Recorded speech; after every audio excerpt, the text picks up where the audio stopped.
All right, I'm excited. Our potatoes are up. So let's roll the music and then we'll go look at them.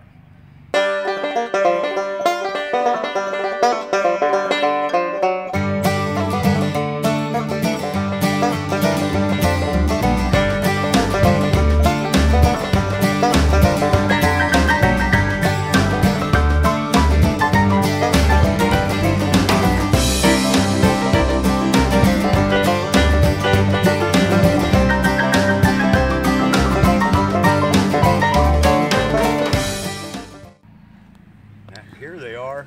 Our little potato plants are finally starting to poke through the soil. Through the mulch, I mean. Now we got a little bare spot, but there's a whole bunch of them coming up along here. There's 2 of them here, and there's the 3rd. Then we got a little bare spot, which those are probably just behind, because these are just, some of them just barely starting to poke up. So I'm pretty excited about it. I haven't grown potatoes in a few years, so I was enthused about doing it. Now, I had a guy ask me the other day, he says, I don't understand your garden method. It's a little confusing to me. So you got raised beds, but you got all the mulch, and he says, I'm just not used to seeing that. So he wanted to know what it was about. So I thought I'd take a minute today, when there's not as much going on, and explain. My idea is I work like a lot of people, and sometimes I have a lot of overtime. So I want to be able to enjoy the garden. I want to spend more time coming out here and planting and picking and preparing the food than I spend out here weeding. Years ago, I bought this book and read it called My No Work Garden, and it was written by Ruth Stout, where she just kept the whole garden under a deep mulch, and she described how she did it. And I did it once before when my kids were little and I lived out in the country. Did it for a couple of years, and then we ended up turning that soil under. Well, I noticed when I started to do that, that underneath that mulch, where it had been mulched for a couple of years, it was like you had a deep layer of peat moss there. So that always stayed with me, and I always liked it. So I decided this year that I kind of became a fan of the no-till gardens. The idea that when you till, you destroy the structure in the soil. You kill the worms and you kill the bacteria, or knock them down a long way. So I decided I'm going to take that no-till method and add a little Ruth Stout to it and see if I can't come up with something that makes where the garden's easy to take care of, not spending a lot of time on it, it's attractive, and I get a good yield. So that's what I'm doing, and so far I've been really happy. Everything's coming up, everything's growing good. The few things that I've got that I didn't want to do that with was like the carrots in the bucket, and they're growing to beat heck. And the little patch of radishes I got in the greenhouse, and I'll probably pull those out here in this week. I've already pulled a few. And then I'll replace those with, I'll plant some beets in there, because I need some pickled beets. I'm dying for some pickled beets. My wife's making faces holding the camera. But pickled beets, if you haven't tried them, are just the most awesome thing in the world almost. So that's what we're doing. And so I hope you understand. I hope you kind of got an idea. But yeah, so far everything's doing good. We've had some cold nights lately, but the tomatoes are doing okay. You know, everything seems to be doing good. The beans are kind of getting eaten up by bugs a little bit, but they're going to get over that. So they'll grow out of it. They're not showing any signs of dying by any means, but they lost a few leaves. So, all right, thank you for watching. You have a quality day. If you want to share, for goodness sakes, like and subscribe. We'll see you next time we get a chance.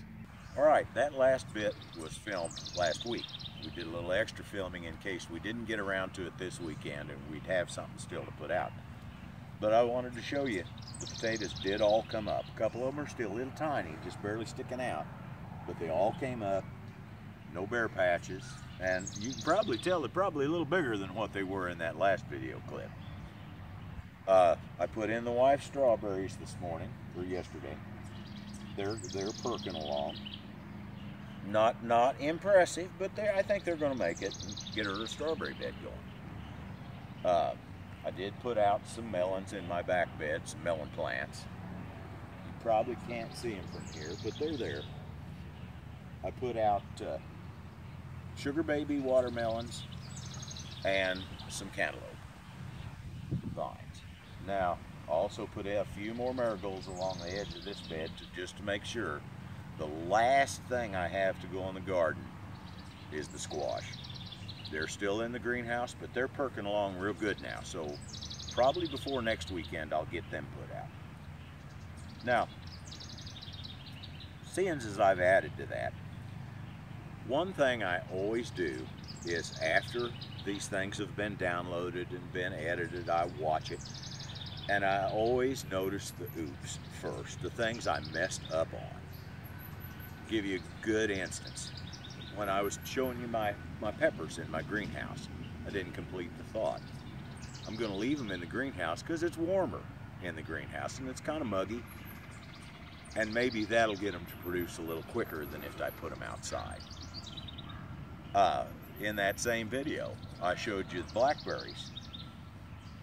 And I said that one was seedless. Well, I just tripped over my own tongue. There's no such thing as a seedless blackberry. It's thornless. And I have to laugh at myself at some of the silly things that I'll do. The potatoes, I've mentioned twice that they come up late, and you might, if you watch these silly things, you know that I planted them in mid-March. And here it is almost the end of May, and they're just now coming up. Well, the reason they come up so late, and this is a mistake because I should have mentioned it in the first place, is because the mulch keeps the ground cold. So it takes them a lot longer to warm up and start going. Anyway, I just thought I'd give you a little list of some of those things that I mess up on, just kind of more to laugh at myself than anything else. And I've got one tip today, one thing I can show you that I figured out in this last week that might help somebody. You know, from time to time you need a little roundup on something. In my case, I put down the mulch, and here and there I've got a little bit of grass that's poking through. When I put the mulch down, I covered the areas that had anything actively growing in it. But if you watched the video where we were planting the carrots in the buckets, most of these alleys were totally, there wasn't anything growing at that time. It was all completely dormant. Well, I had a little bit of grass poke through. So I decided, well, I could just spray a little Roundup. It's going to be pretty hard to control it otherwise. But Roundup will drift.